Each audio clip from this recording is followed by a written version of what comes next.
Which 5-year-old Charli XCX song has entered the charts for the first time? And is it time for Lana Del Rey to switch up her sound? This is the Pop Pod, and I am Pop Sam Cam.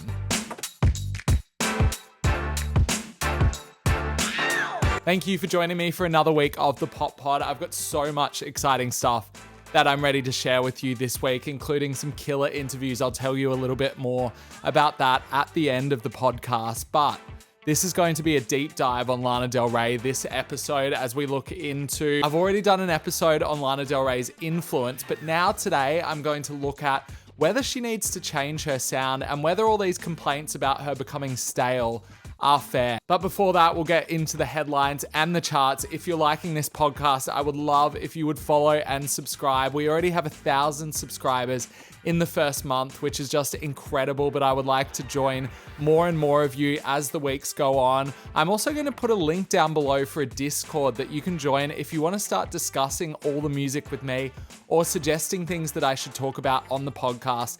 That is where we will all meet. I will put that in the show notes today, and I will also put an email where you can reach me. If you've got any ideas or you want me to play a voice note from you on the podcast, you can send it that way. For now, though, let's get into the headlines. Lorde's new era will officially kick off this Friday, the 25th of April, when she releases her single, What Was That? She's been teasing it for a little while now. We have the cover art. She's joined Charli XCX on the stage at Coachella. Charli has declared it Lorde Summer, and Lorde Summer will officially kick off in just a couple days' time.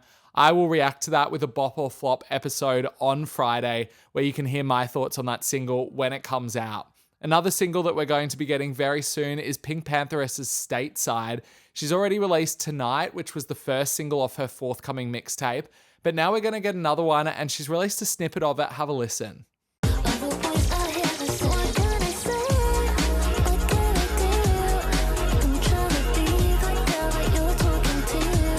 The new music snippets just keep coming because Tyler has also shared one. She played Coachella over the past 2 weekends, and at the last show decided to give us a snippet of new music. Obviously, the last new music we got from her was not that long ago. It was just last Friday when Wiz, the MC, shared his remix of Give Me Love, which features Tyler. But I am very excited for this snippet. It sounds very good. Have a listen.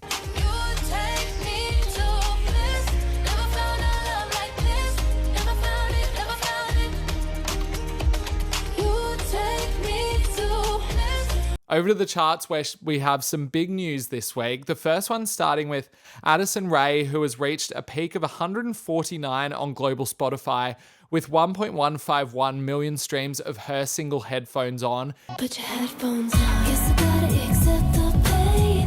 Need a cigarette to make me feel better. Every good thing comes my way, so I still get told up. That debuted on over the weekend, but is just continuing to rise. And this is a very good sign because often songs will debut and then they will just slide right back down. But this one seems to have some staying power. I was a big fan of it. I reacted to it on the Bop or Flop episode of the podcast on Friday. I'm still a big fan of it. And to be honest, many of these streams have come from me.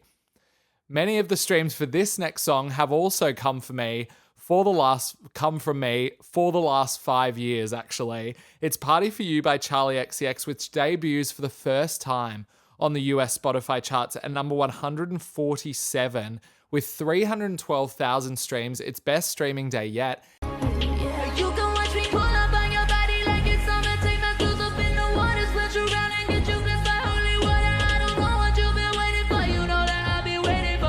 It also debuts on the UK charts as well. This is pretty incredible because How I'm Feeling Now, her Quarantine album, was released back in 2020. This song has been growing and growing on TikTok, particularly because of that incredible bridge. And now it's reached a point where it can debut on the streaming charts. I think that this is just going to keep getting bigger and bigger. It's kind of in a perfect position because Brat Summer is over. The Brat songs have kind of lost their steam, even though her Coachella set was incredible. And now is the time for Party For You to truly shine. And what a moment it would be for this song that has been around for a very long time. Over on the albums charts, the Billboard 200, where SZA's SOS has broken a nearly decade-old record set by Adele's 21 for the longest running top 10 album by a female artist. Obviously, SOS has had so much steam. It had its first blast when it was initially released way back in 2023. Then last year, she released the deluxe version of the album. Was it 2023? Maybe it was 2022.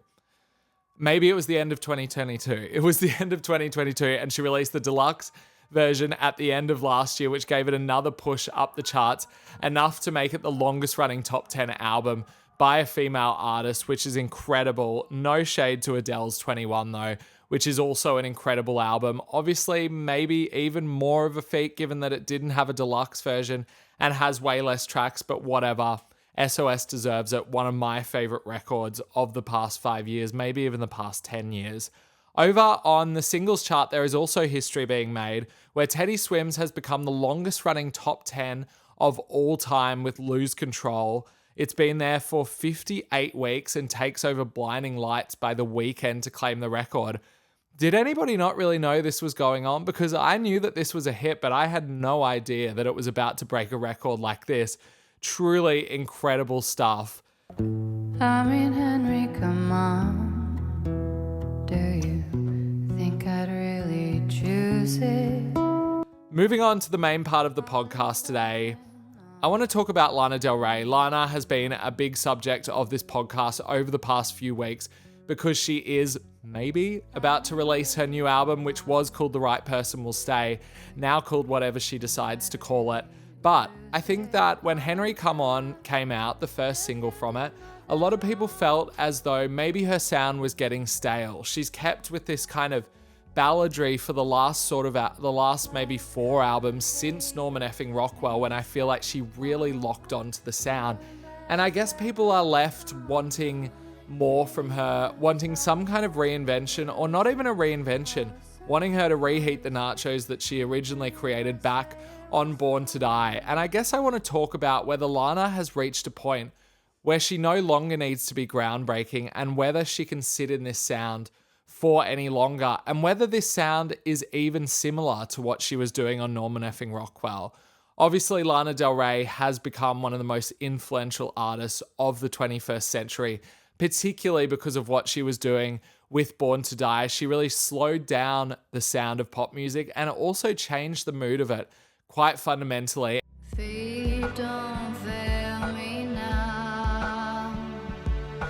Take me to the finish line. And as I said at the top of the podcast, I did a whole episode on her inspiration and how she is still inspiring artists at this point with her sound. And ever since she made Born to Die, which has gone on to be one of the longest running albums on the Billboard 200, it has broken so many records, is one of the most underrated pop records of our time.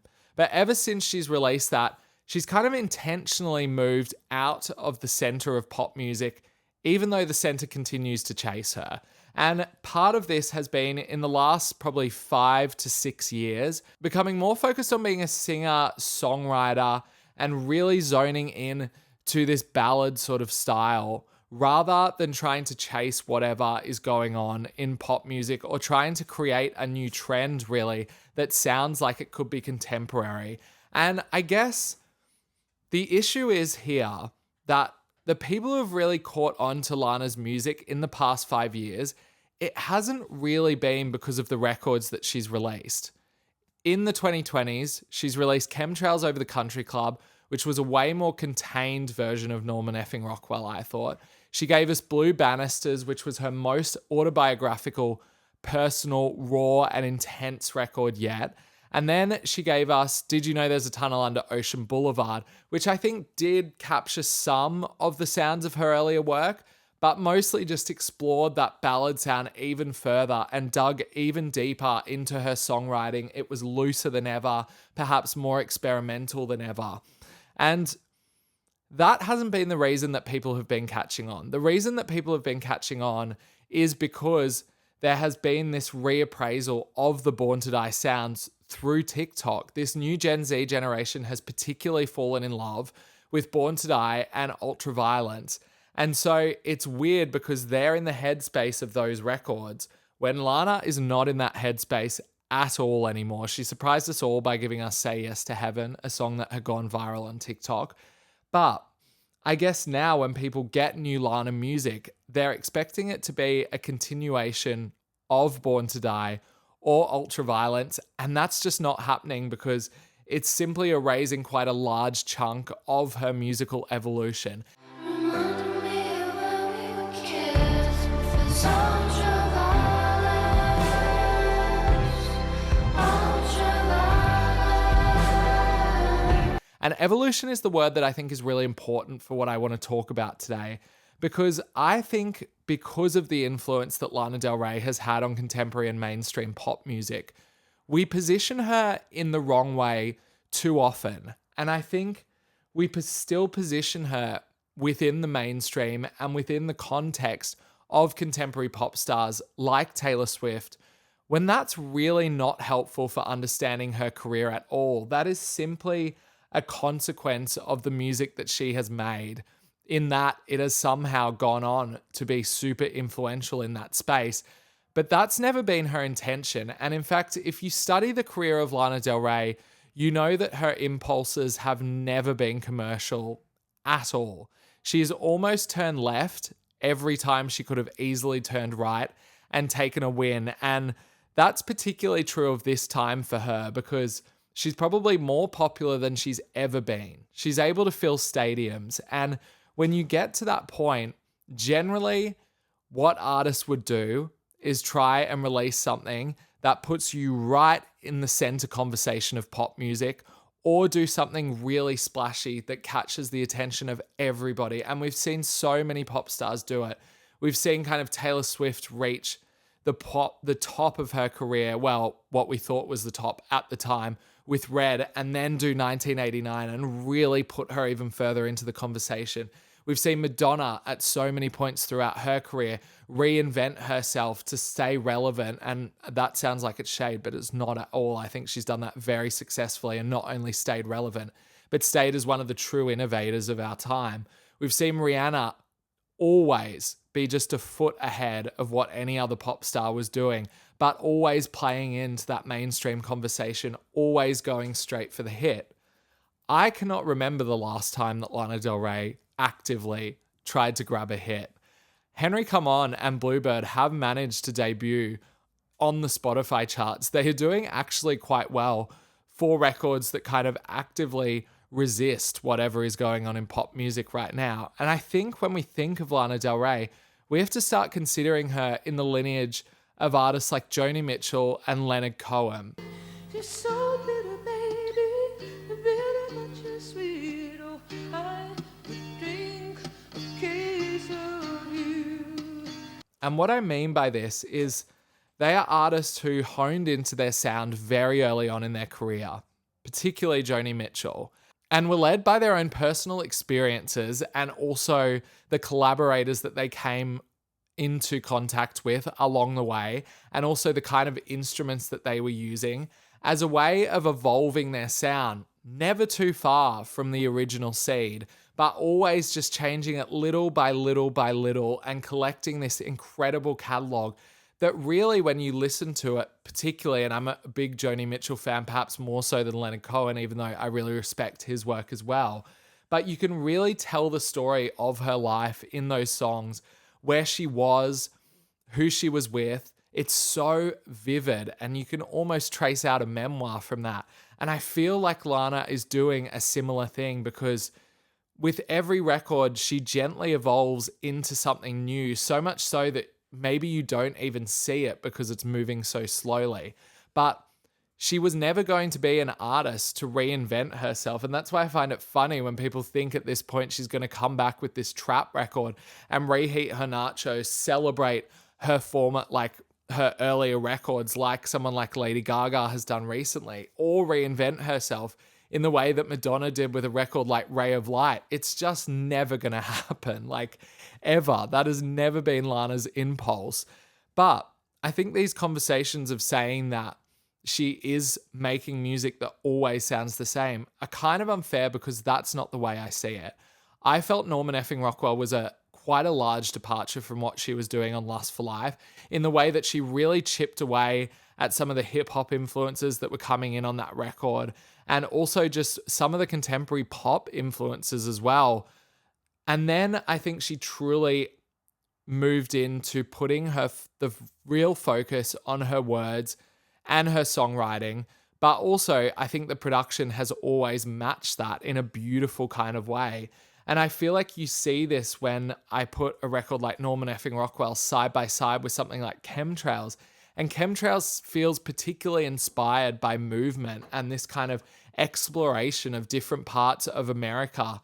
And through that, Lana putting her own relationships into context, and particularly the people that she was really inspired by while she was doing that kind of trek across America. You get people like Nikki Lane and Wise Blood on that record, and I think that they inform it a lot.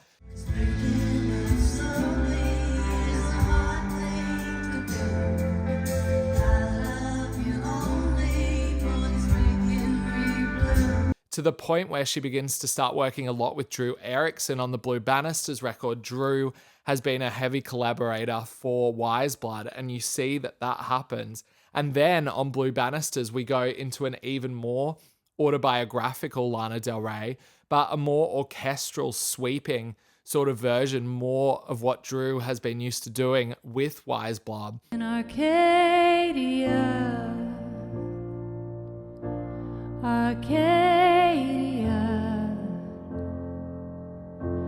all roads that lead to you as integral to me as arteries. You hear that on a song like Arcadia that I think has notes of something like National Anthem, but has really chipped away at it to the core where she's really exposing her soul on a song like that.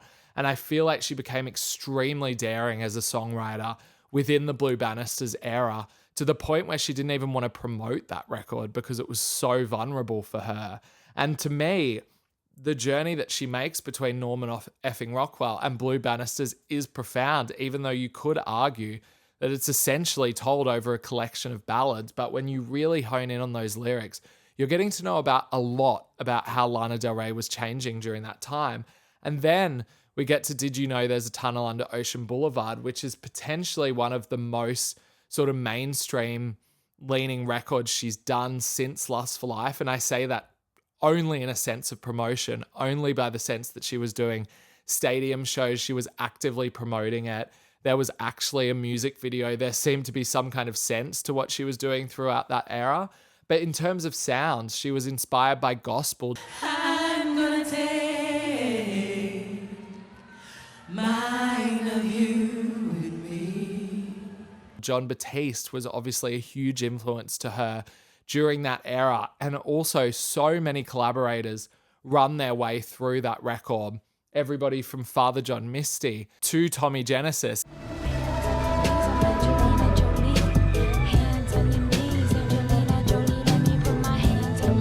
And she even gets to the point where she does kind of nod to her trap-based work earlier on in her career with the end of something like A&W, but that's almost done as if it's in like a daydream. And there was this hazy kind of hypnotic vibe to that whole record in general, where it felt like she was regurgitating her career through hallucinations or something like that. Like it was just such a hazy atmosphere brought to that record. And even though I can see elements of Norman Effing Rockwell in that, obviously Jack Antonoff has been such a close collaborator through all of these projects, but I still found it to be quite profoundly different. And then we get to this new era, which we'll just call Lasso for the point of having an actual name for this, even though we don't have one yet. But she starts working with Luke Lorde, who's an American country artist, has never really worked with an artist of her stature. And together they've started flavoring her music with more Americana, folk, and also country roots. And I can hear that quite clear, particularly on a single like Bluebird, which is the second one. We both shouldn't be dealing with him. Find a way to fly.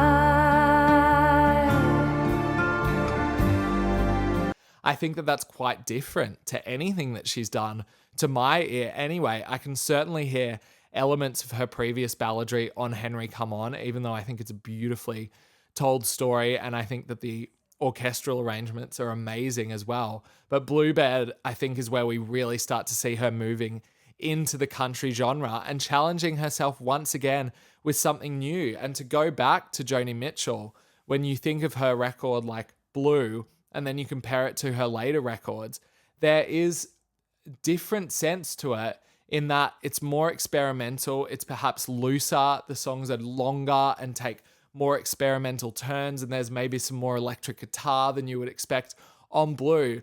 But by and large, it's still sort of folk balladry. And that's what I'm saying with Lana. Like, we need to stop positioning her and stop thinking about her in the context of all these pop stars who are known for having a very distinct era and having a very distinct aesthetic to go with that, and doing something really splashy to go with it as well, so that they're always at the epicenter of the pop conversation.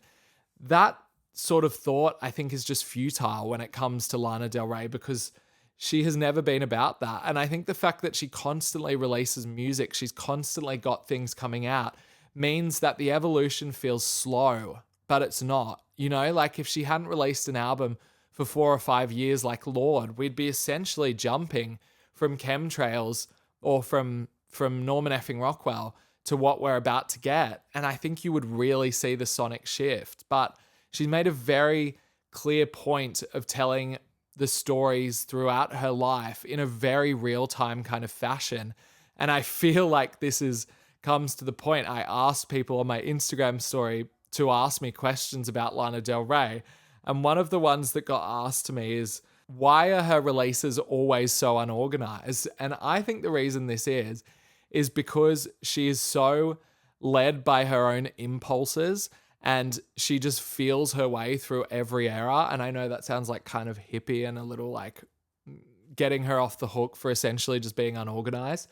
But she's never done anything, I think, where she holds onto a record for years and years and years and years and years and just hones and carves away at it. Because I truly think she can only connect to things that feel totally recent to her. And that's why I like that you get these like very random updates where she obviously feels a way about a record, and she obviously feels so strongly about it. So she announces it with a date that's essentially impossible to meet, but you can feel that energy and that excitement that she has for that project by the clear fact that she wants to speak about it and she wants to announce something that's not actually there. And I think that's why she's been so unorganized throughout her career, is she's just consistently following impulses, and that's why she lacks the shine of other pop stars who you consider to be her contemporaries, but I personally think are just really not at all. I asked you guys to ask me questions about Lana Del Rey for this particular podcast, and you've asked a few that I'm going to answer now. The first is, do you think that she is the best living American songwriter of the 21st century? I kind of struggle to answer these questions because I think for me, it changes all the time. And I think that hindsight is 2020. And that's why I'm able to look back on artists like Stevie Wonder and Joni Mitchell as being some of my favorite songwriters of those particular periods, because I've had so much time to sit with them.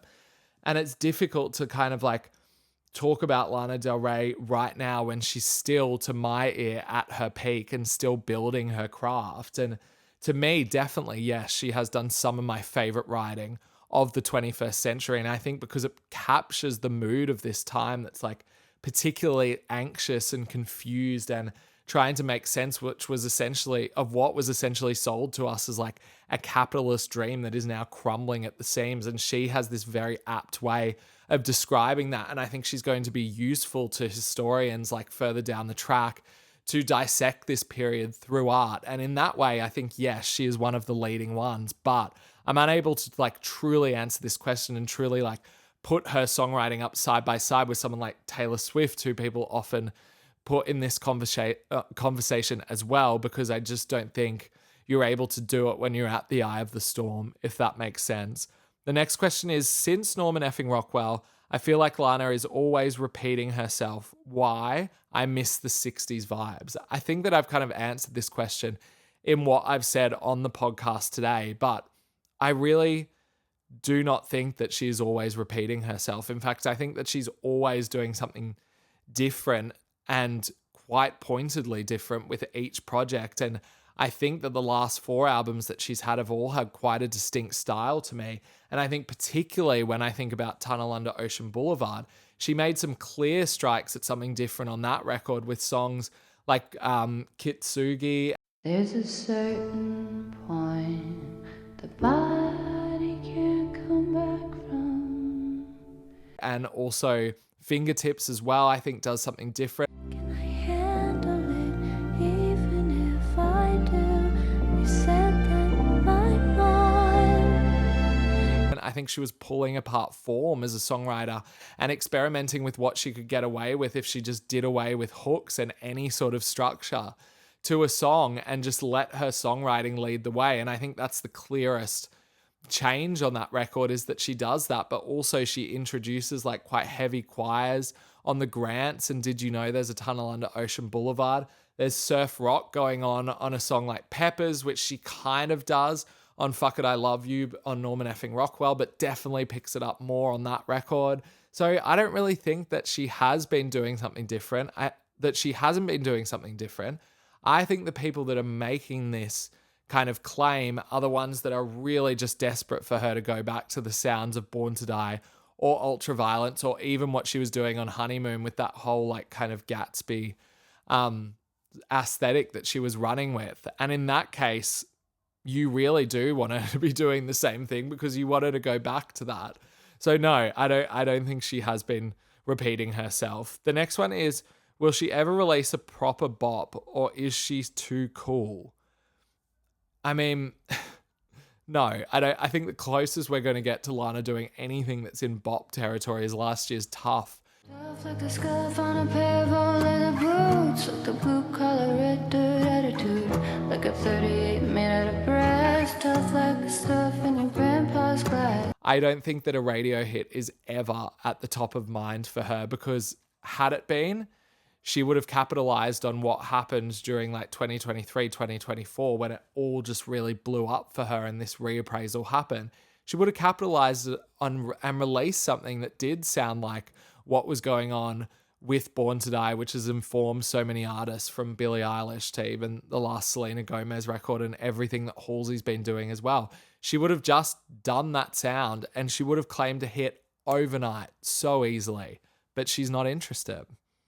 Are you team love Lana and Jack or team hate Lana and Jack? I love Lana and Jack, and I love Jack in general and his work with Lana, because I think that he is able to follow her impulses better than anybody else and complement it. Like, you can tell that he knows when Lana's caught a wave that's different to the others, and he just kind of goes with it. Lana, wherever you are, I love you so much, and I just can't believe how weird it gets in there and how your brain takes it to these most amazing places, and the work means the most to me. And I don't ever hear a Lana and Jack work and think like, this just sounds like exactly what they did on Norman Effing Rockwell. I remember hearing Did You Know There's a Tunnel Under Ocean Boulevard for the first time and feeling like this feels like something very fresh to them. And I feel like even with Taylor Swift's work now, there is quite a heavy Jack Antonoff aesthetic to it in terms of the production. Like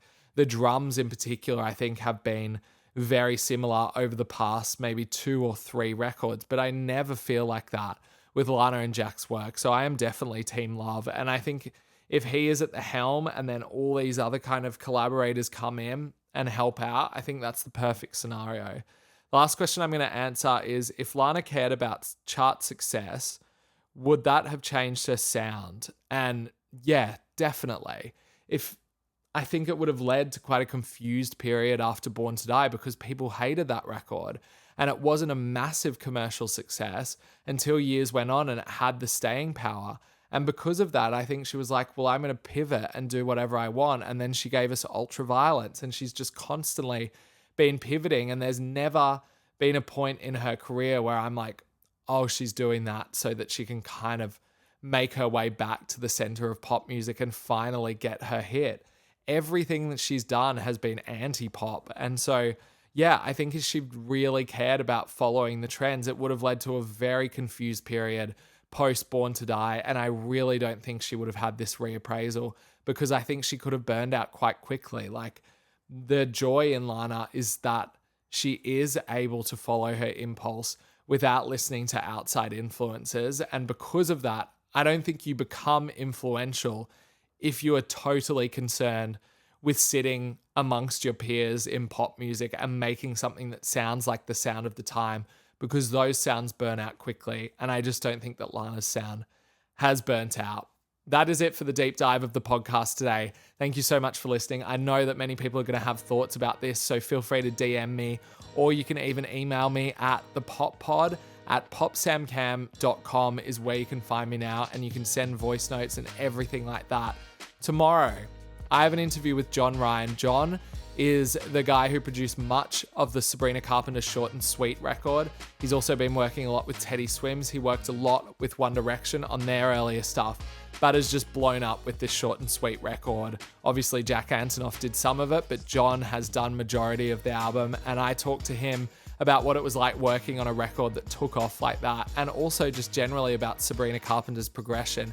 It's a really interesting chat, so tune in. Make sure you follow or subscribe to the podcast if you're not already, and rate it 5 stars if you're enjoying what you're hearing. I will see you next time. Thanks for listening.